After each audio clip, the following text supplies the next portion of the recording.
What is going on, everybody? Sam Dog, the infamous 253, coming at you guys again. Brand new season starting up, and I got my good friend Brendon Nelson here, and we are going to go through a preview of Seahawks versus Atlanta Falcons Week 1 in Mercedes-Benz Stadium for this Sunday. Brendon, how you doing, man?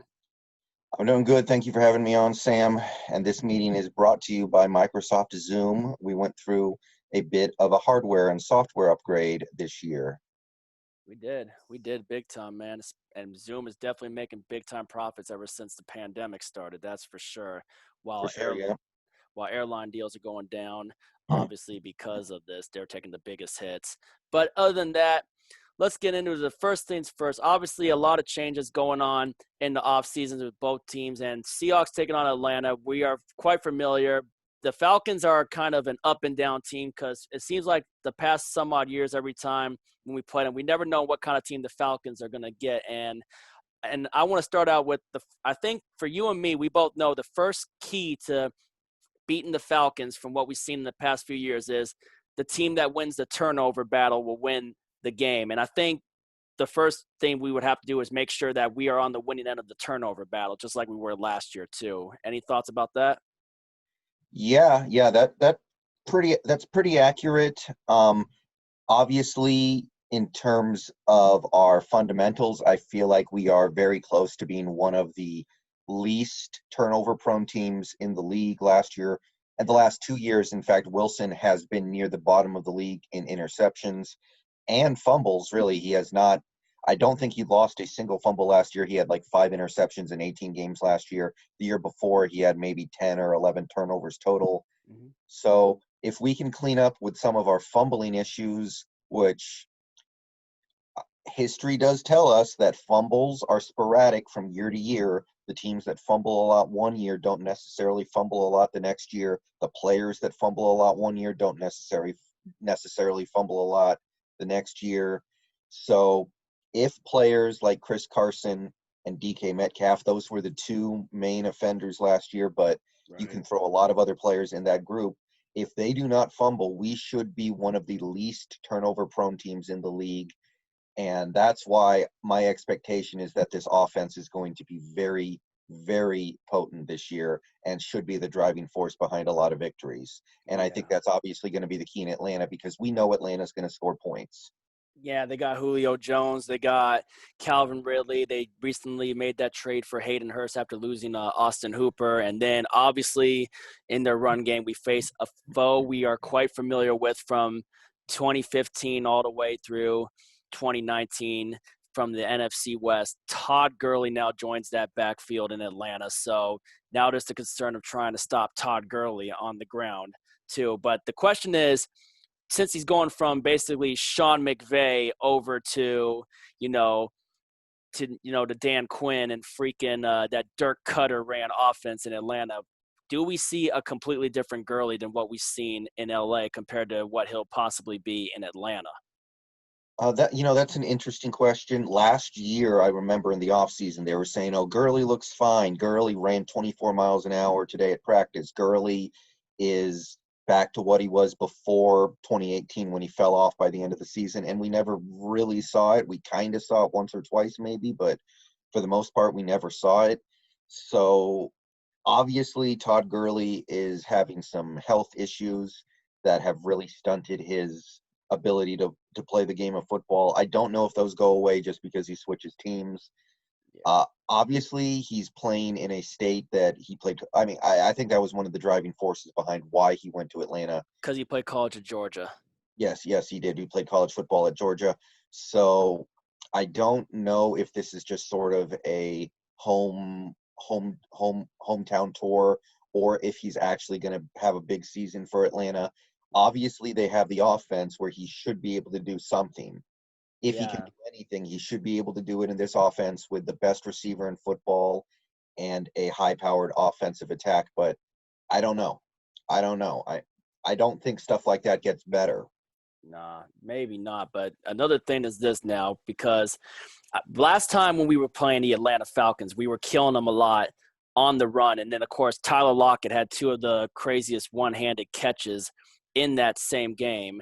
And then, obviously, Metcalf had the two touchdowns. And it seemed like a lot of the time we were killing Atlanta on the ground. But now basically if we really want to, and I really thought we should have blown them out last year, but if we really, really want to get it going, I think we got to be more super aggressive in those earlier quarters, because we were in a lot of close games the last few years. It's just how are we gonna? We got to be able to clean that mess up from being out of close games. And I think we can just establish a good passing attack, with Metcalf and Lockett, and who, depending on what Philip Dorsett can do with our offense. And then we don't know if Josh Gordon's going to be, when he's going to be reinstated and whatnot. It's just, what kind of offense do you think we can be like in the first half? I mean, because Russell said he wants to start playing every quarter like the fourth quarter when we're super aggressive.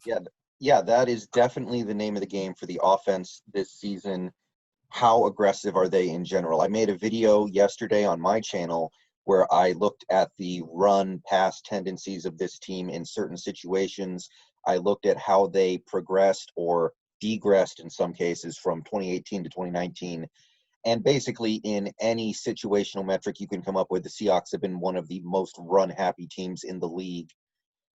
But that number did come down a little bit in 2019. So what I'm looking to see is in 2020, are we going to become one of the more pass-happy teams in the league, especially in situations such as first and long, second and medium, second and long, third and long, the situations in which you would expect a team to throw the ball more, because it's putting yourself in a bad situation to run the ball on second and long, to run the ball on first and 20.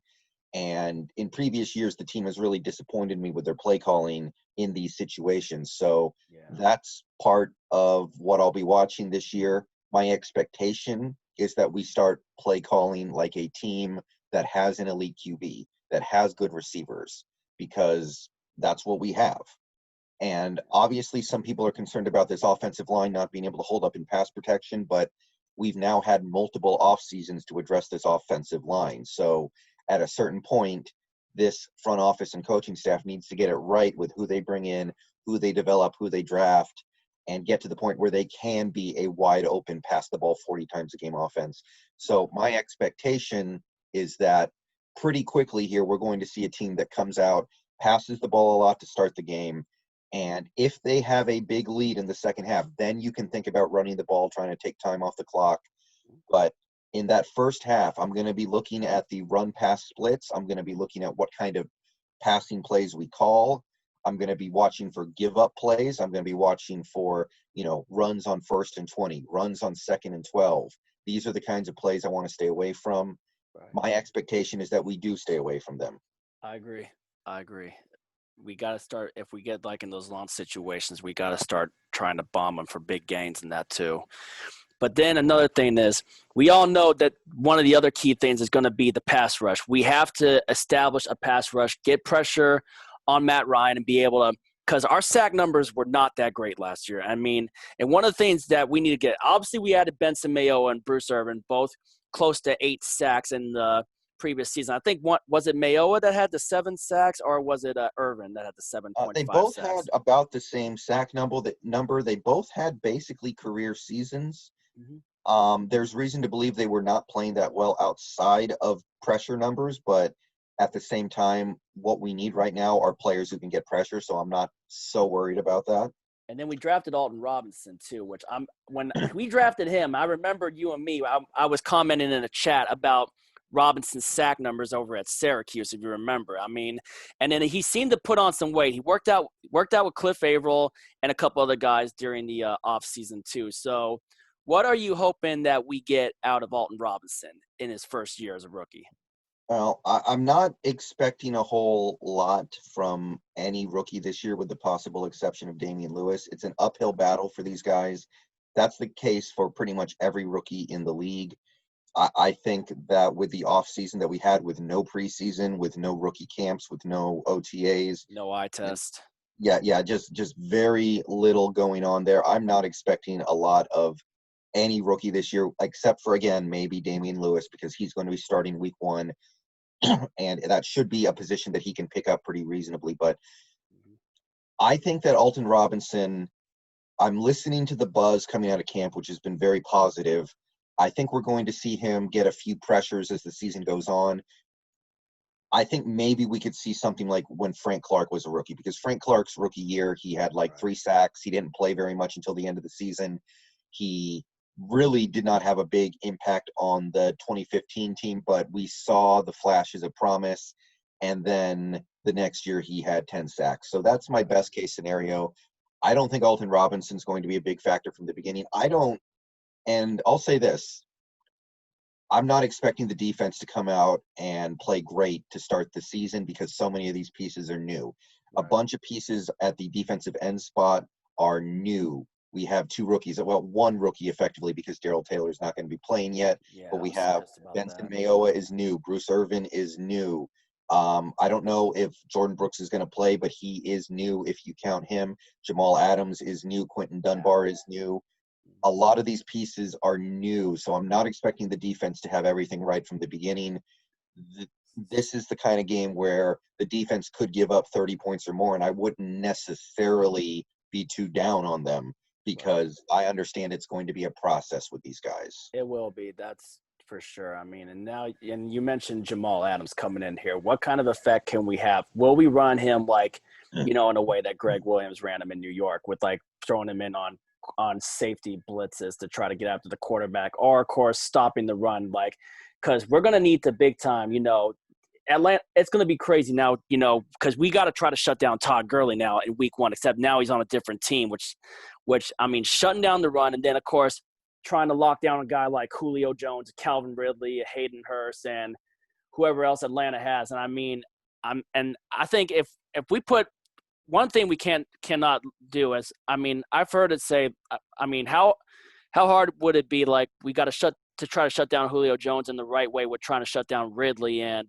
Hurst and their other big time weapons? Because I've seen people around going, like, double up Julio Jones, it's going to be bad news all day for our defense if we try doubling up Julio Jones. The words are out there. I'm just trying to put it out the right way. I mean, what are your thoughts on that for sure? No. I kind of get what you're saying. I think that the only way this team keeps Atlanta's offense down would be through turnovers. If Jamal Adams could have an interception or fumble, that would be a big impact. Or Quandre But Diggs with an in interception. terms of consistently stopping the Falcons' offense, I think that's tough, especially for this defense that at this point we can't expect to have a great pass rush necessarily. I think that if we do win this game decisively, I think that if we do end up winning this game by a 10 point or more margin, it's going to be because of turnovers. It's tough for me to imagine us stopping this Atlanta offense and forcing punts very often in this game. So I am prepared for a high scoring game. My real litmus test is, can this offense keep up? Because this Atlanta defense, they did improve a little bit in the offseason with the addition of Dante Fowler as one example. I was going to get to that. They are basically in the same position as us, where they have some new pieces that they had to integrate in a shortened offseason, and they should be susceptible to giving up a lot of points just like we will be. So that's really what I'm looking for. I'm not looking for the defense to shut down Julio. Nobody shuts down Julio. I'm not looking for this defense to force 7 or 8 punts. That's not going to happen, I don't think. But it has to be turnovers. The only thing I can say is let's get some turnovers. Yeah, it has to be interceptions. It has to be through the air, and it has to be possibly Jamal Adams forcing Todd Gurley to fumble, or Bobby Wagner, or depending on. And I know our rookie Brooks has been getting some first team reps, which is crazy to hear in a rookie getting reps with the first teams. But I mean, I'm not trying to get. I wasn't trying to get too far ahead in Brooks when we first drafted him. I never try to get too far ahead on any rookie. Yeah, I still don't like that pick. I still don't care very much for that player, but he's not bad. He's clearly got some talents. He's clearly got some strengths. I don't expect him to play very much as a rookie, and that's not necessarily a bad thing. He did not have much of an off season. That's part of the reason why I think this team has decided to keep KJ Wright. For as much as KJ Wright has problems as a player at this point in his career, he is experienced. He is a veteran. He is somebody who knows this defense very well. And I think that might actually end up playing to our favor just because of this offseason not giving Jordan Brooks a real chance. Right. I mean, no eye test, no preseasons made it even more harder for that. And then another thing is this. Now we got to get back to the offensive side of the ball. Like, I mean, how we're going to run this ball against that Atlanta defense now that they have Fowler on there. And then who else they got on that? Trying to remember most big names with Atlanta. I know that Atlanta Grady drafted. Jarrett. Yeah, Grady Jarrett's the big one. Grady Jarrett. Vic Beasley's gone, obviously. He went to Tennessee. And then obviously we have to, I mean, being able to protect Russell Wilson against Fowler and Jarrett, and then being able to bomb it on because I know they drafted a new cornerback in the secondary for Atlanta. I mean, I think one of their biggest weaknesses was against the passing attack. And is this where we kind of get into this let Russ cook scenario that we all been wanting for years? Because we need to get into let Russell cook. I mean, Tyler Lockett, we need him to have a big day. We need DK Metcalf to have a big day. And then, of course, any surprise people, maybe like a Philip Dorsett or maybe even – and I was surprised at the whole Penny Hart thing with him being brought up to the roster and Ursua getting put on practice squad, which I listened to your video earlier while I was working about that too. Right. And my only guess is that we feel like we need an outside receiver more than a slot receiver right now because Ursua can only play the slot. Penny Hart might be viewed as more of an outside receiver, which is what we need because as I went over in this offseason, Lockett has become basically a full-time slot receiver. Almost all of his production last year came in these slots. So I more than any one player or any one piece or any one positional group, defenses should be lagging behind this season in general. Defenses should struggle to keep up because that's what we saw last time we had a bad offseason. That was in 2011. In 2011, we didn't really have a good offseason. Defenses didn't get a chance to get together. Aaron Rodgers had maybe the greatest season a QB has ever had. Drew Brees had an incredible season. Matt Stafford threw for 5,000 yards. Eli Manning almost threw for 5,000 yards. We saw some statistical anomalies that season because defenses just really weren't ready. So I'm kind of expecting that again. So they added Dante Fowler. They still have Grady Jarrett. They have some good players on that defense, although I don't think it's going to be one of the better defenses in the league. But at the end of the day, my expectation is that we put up a lot of points. We have a lot of productive drives and we get it done on offense just because our offense should be more prepared than their defense, and that'll continue to be the case for the first several weeks of the season. Yeah, we got to be that team to just go in and shoot and strike first if the opportunity gives itself. I mean, pull ahead and just we have to be able. The most irritating part for last year, putting opponents away, much like what you saw the 49ers doing when they put their opponents away and not had all that pressure on them. I mean, the only game we had last year where we had a comfortable win was our win in Arizona last year. And this would be one of those games where, I mean, if we get that chance, we have to see how well we can put our opponents away this year if that chance is given. But we can't let, guys like Julio Jones, have a big day on us, or Todd Gurley or Ridley or Hurst for that matter. So, I mean, one of the other key things is, like we mentioned, forcing turnovers, but how much pressure can we get on Matt Ryan? Because how good is his offensive line even compared to even though they didn't really have a good year last year. But, I mean, because one of the keys is going to be forcing Matt Ryan to make errant throws or get pressure or sack him or force strip sacks on him. Any thoughts? Yeah. Any more thoughts with that? I'm going to be looking to see how much we blitz this year because, A, the defensive line may not be that good. The only guys on the defensive line who I'm really high on unequivocally are Rasheem Green and Jaron Reed. I think they're both going to have good seasons. Maybe Bruce Irvin, but we don't even know if Bruce Irvin's going to play at end very much. I think he will, but we're not sure yet. Green led the team in sacks last year. I remember that. So, I mean, yes, he did. And I'm expecting a good season from Rasheem Green. I'm expecting a 30 pressure season. I'm expecting a couple pressures a game on average from Rasheem Green. And if he doesn't get there, we are in trouble as a defense, right. I think. Green was an unsung hero for me last year on the defense for what he's doing. But I'm really hoping Green can step up and have more improvement from what he did last year. Because I was impressed. He was very young last. He was only 21 when he got drafted, so it's very reasonable to expect he's going to make a big step forward this year. I'm interested to see how much we blitz. We blitzed a decent amount last year. We did not have a lot of success with the blitz, but then you add a player like Jamal Adams who lives on the blitz. He blitzed, I think, 6 or 7 times a game on average last year for the Jets. He had tremendous success with those blitzes. He generated 16 quarterback pressures in 14 games last year. That is more than one a game. They sent him on the blitz on over 10% of their defensive plays. I looked up all these metrics a few days ago when I was trying to judge where our pass rush could be stronger than expected. So if you're going to add a player like Jamal Adams, who is an excellent blitzer, it makes sense that you would then plan to blitz more than you usually did. Because last year, sending Quandre Diggs on the blitz was something we basically never did. We sent Bradley McDougald on the blitz a few times. We sent Trey Flowers on the blitz. Yeah, Trey Flowers on the blitz. That's another one we actually did like maybe once every 2 games last year, and that actually worked out quite well for us. Yeah, he sacked Garoppolo twice in our 2 matchups against Frisco. Yeah, he actually had some success there. So that's kind of what I'm looking for if there's going to be any pressure on the QB. And I'm looking for the impact of those pressures to be big, because I'm not thinking we're not going to pressure Matt Ryan 20 times in this game. That's not what I'm expecting. I'm hoping for, maybe you have a situation where, I'll give an example. Jamal Adams had a strip sack that went for a touchdown against the Giants last year. Yeah, he ripped it out of Daniel Jones's hand. I was watching that game, and I had a crazy reaction to it when me and Dallas were doing red zone reactions. Right. So it's not all pressures are created equal. It's not, can Jamal Adams force an incomplete pass? It's maybe Jamal Adams could get in and actually take the ball away.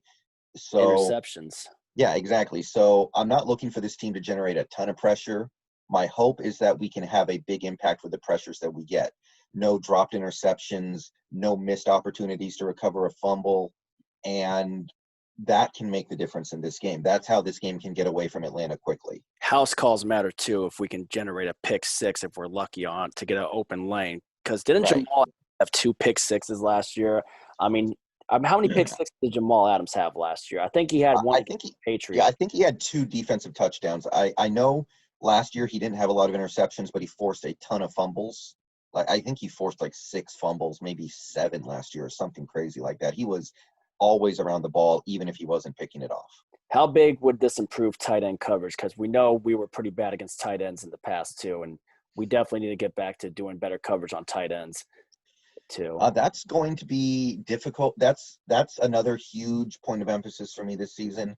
I am going to be watching Bobby Wagner's coverage from week to week to see if he's improving from last year, because I crunched the numbers in the offseason. Bobby Wagner was maybe the worst linebacker in the league in coverage last year. He was very bad. He got picked on constantly. He very rarely made plays on the ball. And in my opinion, for us to justify keeping him in 2021, he needs to improve significantly in coverage this year. And it starts with how he covers tight ends. KJ Wright, I know that KJ Wright at this point in his career can't really cover tight ends. He's not fast enough to do it. That's an area where Cody Barton actually showed a lot of potential last year. So if he gets on the field at some point, maybe Cody Barton can actually cover tight ends a little better than we're used to. But these safeties, I like these safeties a lot. I think these safeties are solid. Yeah, but where does Jamal Adams come in on tight end coverage for a safety position? Because we know. He'll definitely come in on that. We know from prior experience with the Pete Carroll defense in the cover 3, he likes to have his safeties play deep. So maybe not as much as we're thinking it's going to matter, but it should matter some. Jamal Adams is a player who is best off being put everywhere on the defense. You should line him up everywhere. You should have him filling all kinds of responsibilities and roles. To a certain extent, if you don't have him going all over the field doing different things, you're kind of wasting his talents. Right. So I expect Jamal Adams to have some impact pretty much everywhere on this defense. And then of course, we still got returning safety Quandre Diggs, who we made in the trade last year with Detroit. I mean, he had didn't he have like 3 interceptions last year, I think. He did have that, but his best impact, in my opinion, was in the games where Quandre Diggs played. Our pass rush was better than the other games. He just had a positive impact on this defense. We saw it against the 49ers. That was one of the few games last year where we got a lot of pressure. We saw it against the Eagles. We saw it to a certain extent even against the Rams. He had 2 interceptions. Yeah. Even kind of to a certain extent against the Vikings, his impact on the defense was felt through the pass rush being a little better in those games. So hopefully he can have a full season. Hopefully we actually get a full opportunity to see the impact he can have on this defense. He may end up being a more important piece to all this than even I'm thinking right now. True. So yeah, I'm excited for that as well. Yeah, and then of course you got, for on our offensive side, it's just I just really hope one of the players we really need to have a full season this year is Will Disley at tight end. Right. I don't think Will Disley is going to play a ton in these first few games. I think we're going to ease him back. We have that luxury. We have 4 tight ends on the roster, include of course Greg Olsen, which is going to be very interesting to see how we use him. I'm looking to see a big impact from Greg Olsen this year because we gave him all that money. Why would you do that if you weren't planning on using him a lot? Yeah. But the we also have Jacob Hollister, who I don't love, but he's not I don't like he's not Hollister either. terrible. I don't like Hollister either. I mean, because he got overpowered in the Green Bay game when we gave up that big sack on Zadarius Smith. Yeah, but he's not terrible. And we also, for the moment, surprisingly to me, have Luke Wilson on the roster, so we can afford to take time with Will Disley. That's what I'm looking forward to over the first month. Yeah. Hopefully, by week 5, week 6, week 7, we start to see Disley play more because I do think he's the best tight end on this team. But I do think this first month is going to be a limited snap count for Will. I just pray that one day that eventually in the season we can get Parkinson because I had a lot of high hopes for Parkinson seeing what he did at Stanford in his college years and just, hardly having a drop in that too. It's just hopefully. Yeah, But going back to, obviously this game, I mean, did we basically get most of our keys that we needed to get out for this game for how? I think that's everything we need to say about this game. Defensively, let's get some turnovers because that's really the only way we're going to dependably stop this team. And as long as we keep the pedal to the metal on offense, because I have a lot of trust in these players. I know what these players can do. Most of the players are returning from last year, if you look, except for the offensive line, which that's a fair concern. Yep. But Protection most of of these Russell. players, yeah, most of these players were here last year. They were here the year before even. So they should be ready to go. They should be familiar with this system and just be ready to hit the ground and go and put up a lot of points. That's what I'm looking forward to on Sunday. That's really Yeah. all I can say about that. But how many good running lanes will we be able to get? Because another thing is, and I remember I did my collaboration with a couple of Falcons fans like Jazzy Jeff.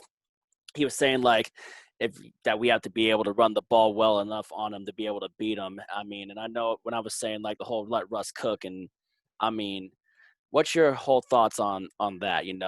With if we what he mentioned about with wanting to run the ball. No disrespect to him because he's a cool dude that I was able to collaborate with, but being how well would you say that we would have to be able to plug Chris Carson, Carlos Hyde, and possibly that rookie DJ Dallas because we're gonna first look at DJ Dallas possibly if he gets his opportunities. But There running the ball against the Falcons. Well, obviously, it needs to be part of the plan. It needs to be part of the game plan. I don't think that's where these games are won or lost. I think ultimately games are won or lost with the passing game and your ability to hit big plays down the field. I think that is generally, especially for this team, because this team has a running back who's coming off a major hip injury. He Carson. says he's 100%. We don't know that. We can only We hope. have Carlos Hyde just got here. Came off He's one of the 1,000 offensive yards. pieces. He's one of the offensive pieces who might not be totally ready for week 1. He Damn. might not be that familiar with this system. So I'm looking at this team and I'm seeing there's a lot of talent in this passing attack. There's obviously most of it concentrated in the quarterback. Obviously, you want to be able to run the ball, especially in a place like Atlanta. You're playing in a dome. You're playing on turf. You're going to be going fast. That's kind of one of the benefits of playing in Atlanta. Everybody's just a little bit faster, a little more explosive. But I don't think that's where this game will be won or lost. I think that, as most games are these days, it comes down to whether or not you can move the ball down the field through the passing attack. Yeah, that's what I was saying. Hence we got to say let Russ cook through the air. Right. Yeah. Yeah. So that's really all I can say about this game. I'm not saying it's going to be easy. These teams are not going to make it easy. Atlanta is never going to be an easy game. Nope. I will say that I'm prepared for this team to not be the best version of themselves to start the season. But I will also say that if you want to be a Super Bowl contender, which I know we all want this team to be, these are the kinds of games that you should win most of the time. True. Now, you want to go ahead and pull up the final 53-man roster on your share screen really quick so that way I can show Let's see here. all my people on there really quick. Okay, so this is something I threw together for my channel. Can you guys all see that? Yeah, we got it. Right, so this is just the 53-man roster. I just keep it in a spreadsheet so I can update it as the season goes. So these are the guys who actually made the roster. I scroll down a little bit. You can see the special teamers down here. Tyler Ott, you got our rookie. We got Lewis. You got obviously Shell, Mayoa, Collier still obviously back, and Robinson. Right. Demontre Moore, who took the place of Shaquem Griffin, which I remember you said it was good. It was looking like bad news for Shaquem when we brought in Demontre Moore. Right. Who? B Moan. Who's that dude? Right? Brian Monet. Brian Monet. He played a little bit for us last year. He did not play very well, but he's going to have to play some snaps this year because we're thin here. Yeah, and then of course you got Freddie Swain made the roster. Yeah, Freddie Swain did make the roster barely. Yeah, he did. I expect him to maybe be a return man at some point this season, but I don't think it's going to happen week 1. Right. That's what I was saying. He could, because he's got that speed, and plus, when my buddy Michael and I were talking about it when we first drafted him, he was, I think, a millisecond behind Jerry Jeudy in the combine 40 time. Yeah. So the rest of this is the players who are not currently with the team, but they are under contract. Like Rashad Penny's injured, Colby Parkinson's injured, Phillip Haynes is now injured, Daryl Taylor's injured, DJ Reed's injured, and then we have the suspensions: Josh Gordon and Kyle Fuller. Yep. These are just some guys that I think we might bring on in the middle of the season if something goes bad. Justin Britt, Ron Leary, and Marcel Darius. And this is the practice squad. Just to highlight this real quick. Yeah, the feeling Green was the practice squad, and you got the possible free agent bringbacks in that too. So, yep. Yeah, so this is just something I like to keep for myself, and I'm going to be making videos about it this season. And this is our team. Our team is our team. That's really all you can say. We're a little thin at guard right now because Phillip Haynes got hurt unexpectedly yesterday, but other than that, it seems like a pretty solid roster to me. And it's go time. It's freaking go time. All right, so that's really all I want to say about this game. So looking forward to doing this with you every week this season. And I was looking forward to getting back to this again because these were, we always brought out the best keys to how we think we need to win the games, and sometimes, when it happens, it's because most of those keys happen. Sometimes it happens in different ways, but we just got to hope we get the plays that bounce our way and just hope that we come out on the winning end of it. All right. Make sure you guys also subscribe to Brendon Nelson as well. And give me your guys' thoughts in the comments down below. If you're new to the channel, hit the sub button, ring the bell for notifications. And another crazy thing, Brendon, that actually happened, we both hit 1,000. We both hit 1K subs on the same day. Yes, we did. Same day. That was a couple months. That was like a month ago, maybe a little more. That was August. Yep. Same day we both hit the 1K, and we're all appreciative of all you guys that came and supported both our channels. And other than that, Sam Dog Infamous 253 with Brendon Nelson signing out. If you ain't with it, you ain't infamous. And as always, go Seahawks.